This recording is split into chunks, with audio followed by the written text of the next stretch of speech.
Hi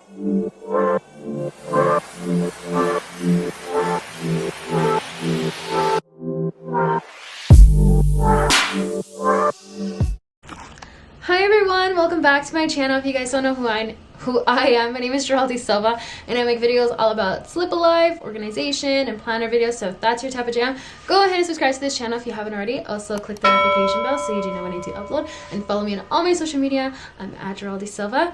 Let's go ahead and get started with today's video. So this one's kind of like a story time video of how I got my job as a speech therapist assistant. And this one's kind of a little bit funny, I guess, in a way.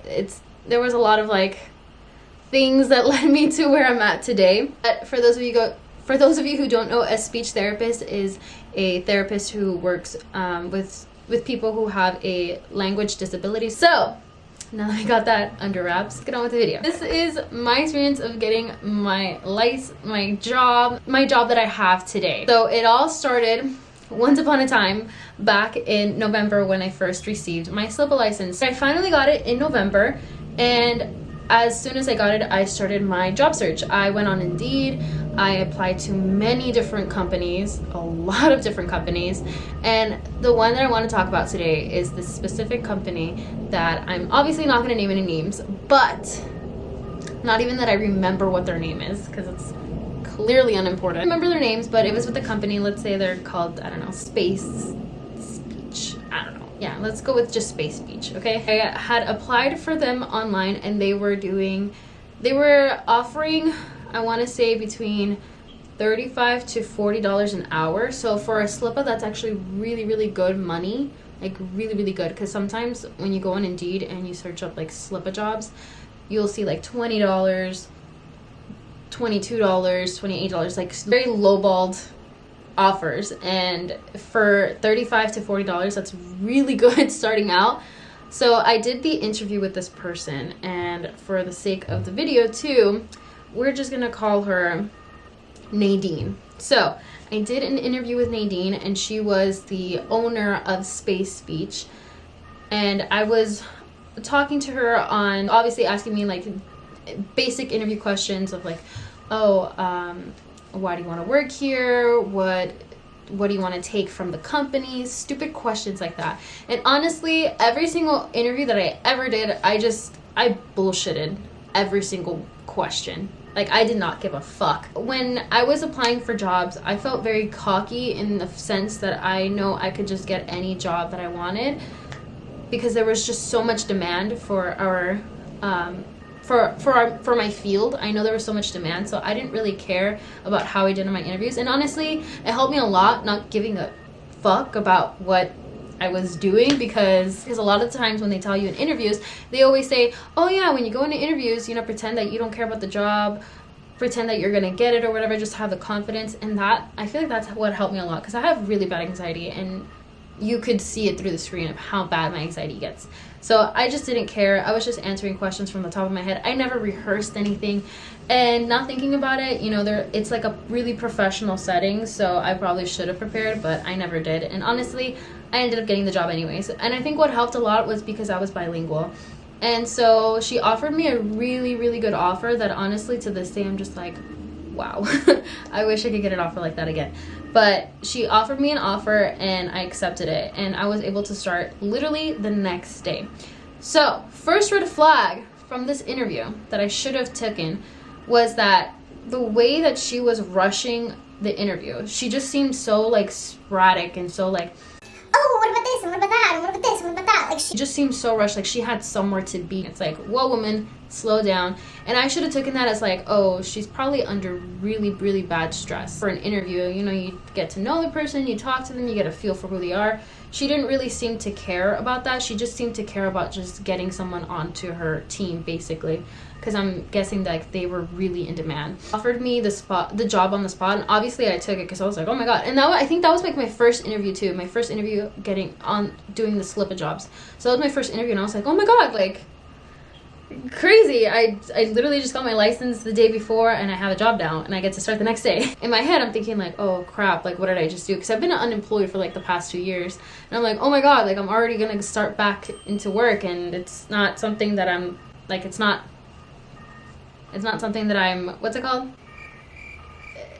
Like, oh my god, it's not something I'm able to process just yet. I just can't believe that I'm about to start already. I'm like, whatever, I'm just gonna jump in it with 2 feet and see where life takes me, basically. I was just happy that I got a job because my number one thing is that I really want to move out, and to this day I still it's still my dream. This job was about 40 minutes because they had 4 different locations in the Los Angeles area. They had 4 different locations, and I wanted to go to a specific location because that was the area that I really wanted to live in. They sent me to a different facility because that was supposedly that's where she was gonna be at to help me do my orientation. So I was like, okay, it doesn't matter, it's just gonna be one day, right? I ended up going there, and it took me about 40 minutes to get there. So that was like my first thing of like, do I really want to commute 40 minutes every single day? Even though it's not the area that I was going to work in specifically, but they did say that if they needed me there, they were going to put me there if they needed the help there. So you could specifically say like, oh yeah, I want to work in this building, and like, oh, you could also just be working in different other facilities. So I wasn't always just going to stay in one building. I was going to be moving around a lot, and I didn't really like that because it was really far from where I was at. And I probably should have thought of that before I did the interview or before I accepted the offer. But at that point, I was just like, oh, I just want a job. I don't care where it's at. I'm going to get it. Lessons learned there. I ended up going to that facility. I'm just going to say where it's at. It was in West Covina. Drove from basically close to where downtown LA is all the way to West Covina. And if you guys don't know where, like, if you're not from California, it's about 40 minutes. I ended up going there because she told me this is the second red flag. She told me to arrive at 9 o'clock, right? And I arrive there, I arrive at 9 o'clock, and I show up, and she tells me like, oh, I didn't text you? And I'm like, no. And she was like, oh, you're actually supposed to come in at 10. And I was like, okay. And she was like, it's fine, don't worry about it, just go inside this room, no one's gonna use it, just stay in there, that's where you're gonna be at. And I was like, okay. So I sat there for an hour. Okay, I sat there for an hour. Oh, and not only that, and I had the interview, I think it was like on a Tuesday, and she was supposed to send me the address of where I was supposed to arrive the next day. And she told me, she was like, oh, I'm gonna text it to you. And I was like, okay. She never texted it to me. I had to wait until like the end of the night, and I messaged her and I said, hey, am I still gonna go to this facility? What's the facility's address? So I had to go out of my way to text her to get the address, which I think, if you're a company, I feel like you're responsible for making sure that your therapist or the people that you're hiring know where to go and where the addresses are. I feel like that's just their responsibility, and she kind of fumbled it in a way. I had to reach out to basically confirm where I'm going. And then when I arrived, again, she didn't tell me that I was supposed to get there an hour later than I was supposed to. So I already felt there was a lot of miscommunication. So that was already like red flags ringing in me. I was like, that's a lot of miscommunication. So I don't know how she runs this place.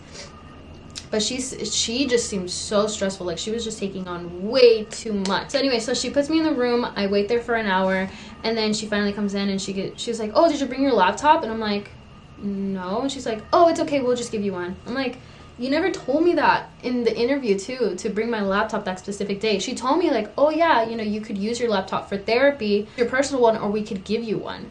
She never specifically told me, oh, bring your laptop on orientation day because you're going to need it. She never told me that. So again, another miscommunication.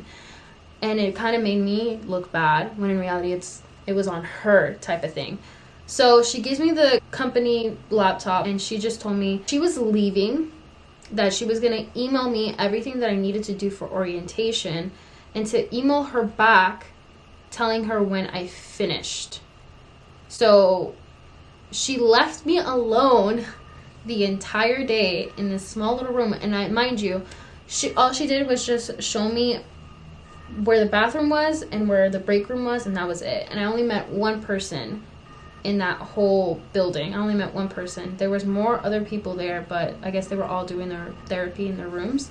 So I only met one person, and that was only because her door was open. I'm pretty sure if her door was closed, she would have never introduced me. So I didn't really get to meet a lot of people, to be honest.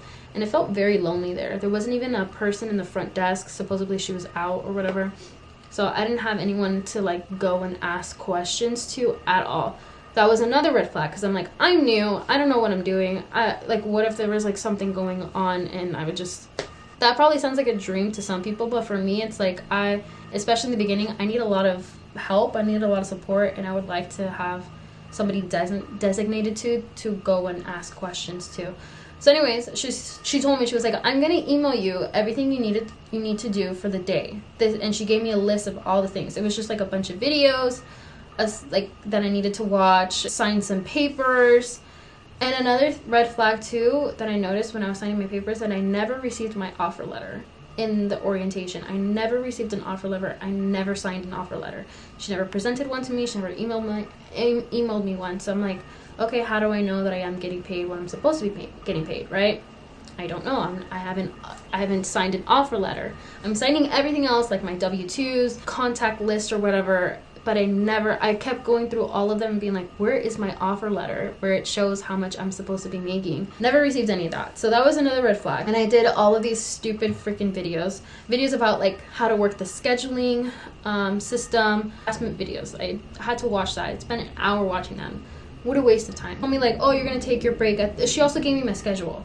She was like, oh, you know, you're gonna take your first break at this time, and then you're gonna go to lunch at this time, and then you're gonna take another break at this time. I wasn't there all day. All day I was just stuck inside that little room from 9 a.m. when I arrived all the way to 7 p.m. So from 9 to 7, just staring out this one. Thankfully I had a window. I was just staring out this window the entire day, looking at some squirrels and trees and leaves on the floor.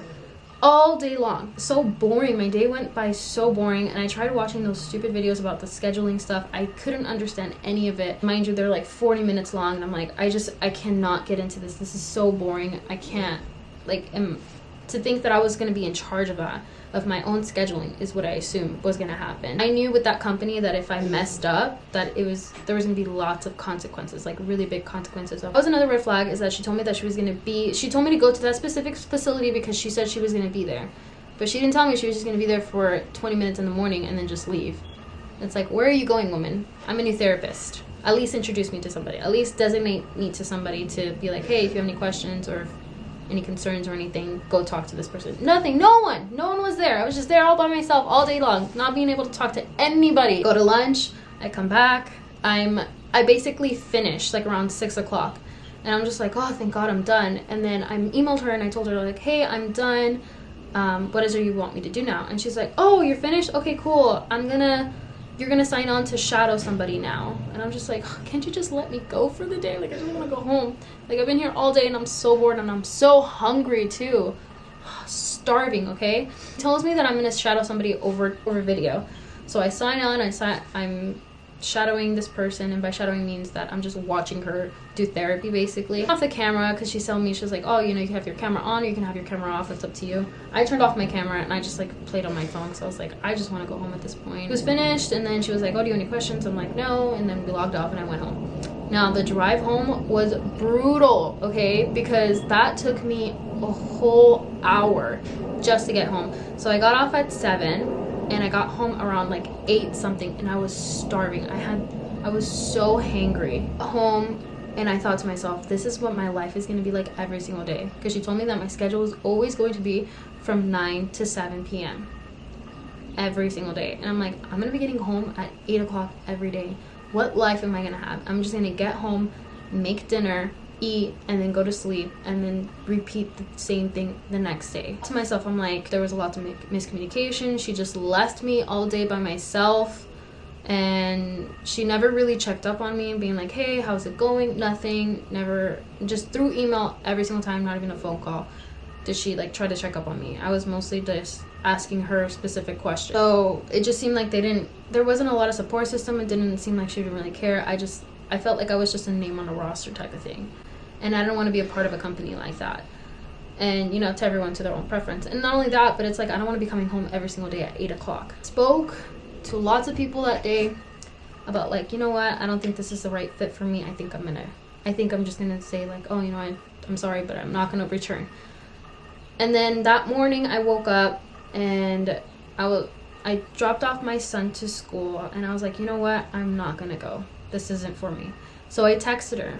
Right, I messaged her, and I'll put up a screenshot of what I basically said, but what basically happened was like, oh yeah, you know, thank you for the opportunity but unfortunately, like, I'm not gonna return. She called me and I was scared. I was like, oh my god, she's calling me, like, what do I do? And I didn't answer it because my friend, I was on the phone with him and he said like, oh, you don't have to answer, like, you already said what you needed to say, there's no reason for you to answer. And I was like, okay, whatever.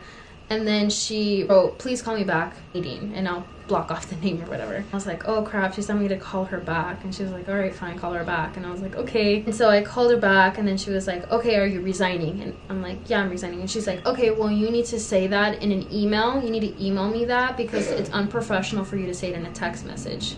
And I'm like, unprofessional? You want to talk about unprofessional when you didn't even let me know the day before where I was supposed to go? You didn't even let me know that I was actually supposed to arrive at 10 and not at 9, and you didn't let me know that you were just going to be there for 20 minutes and then leave me alone the entire freaking day. Before I had left that day, she told me that she was going to watch me do therapy. So already just jumping in with both feet and telling me, oh yeah, I'm gonna see how you do. And I'm like, I just started, I just got my license, like, at least let me shadow some people so I know like what it is that you expect from me.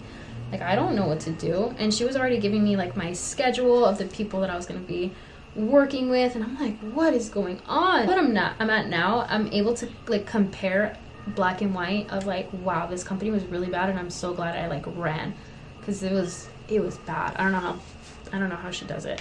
I don't know how people do it there. She was so angry. And I basically told her on the phone, I was like, oh, you know, like this, it just doesn't seem like a great fit. It seems like it's really far from me. I would like to resign.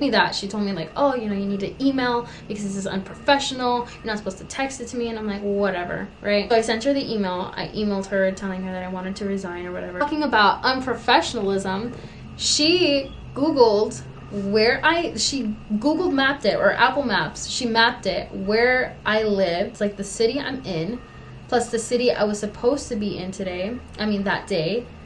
And she sent a screenshot of how long it takes for me to get from where I'm at to where the facility is at, and said 30 minutes. She was like, it seems reasonable to me, but okay, like take care or something like that. Oh, and over the phone too, she told me, when I told her, I was like, oh yeah, the place seems pretty far.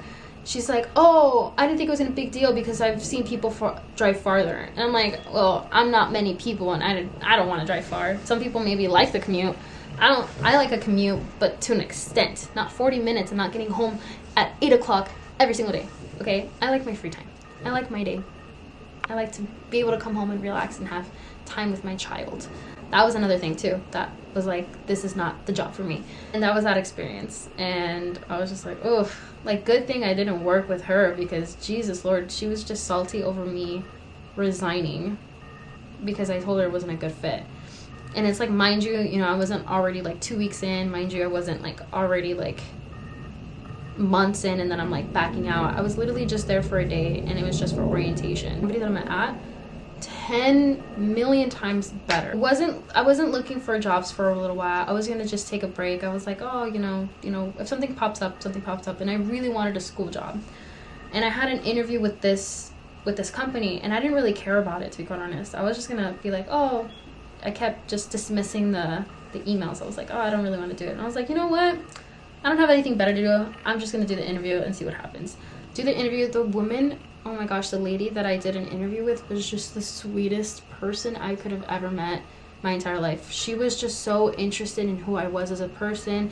She gave me the rundown of how the company was. She was trying to have conversations with me. She just seemed like a genuine person, and that's what intrigued me. I was like, whoa, this is so much more different. The place that I'm working at is only 10 minutes away from where I live versus 40 minutes the other way.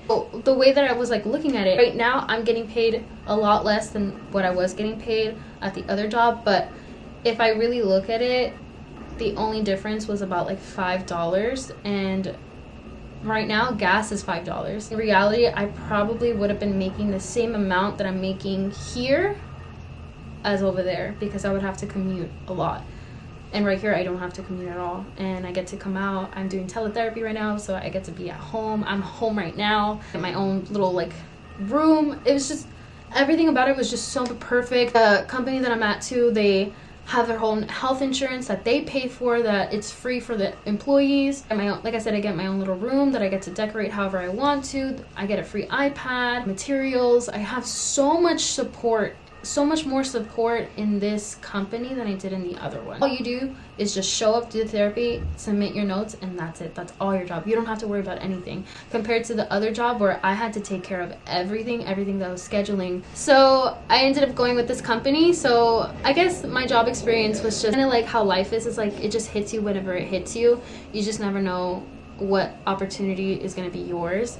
And I found this job. I just kept applying, and I kept getting interviews. You know, I took a chance with this company, and I was like, wow, this is actually really good, and I was gonna let it pass up. So I don't know. I guess I'll just say, look out for the red flags, and if you see something wrong, something that's just doesn't feel right and is not clicking, because that job, like, I had every signal in me just telling me, this is not gonna work, this is not for you, don't even bother being here. And with this job, I felt everything good. Everything was smooth. Everything was just exactly what I expected it to be in a company. Thank you guys so much for watching. Don't forget to subscribe to my channel if you haven't already. Also click the notification bell so you do know when I do upload, and follow me on all my social media. I'm at Joelle Silva. Thank you guys so much for watching, and I'll catch you guys later. Bye.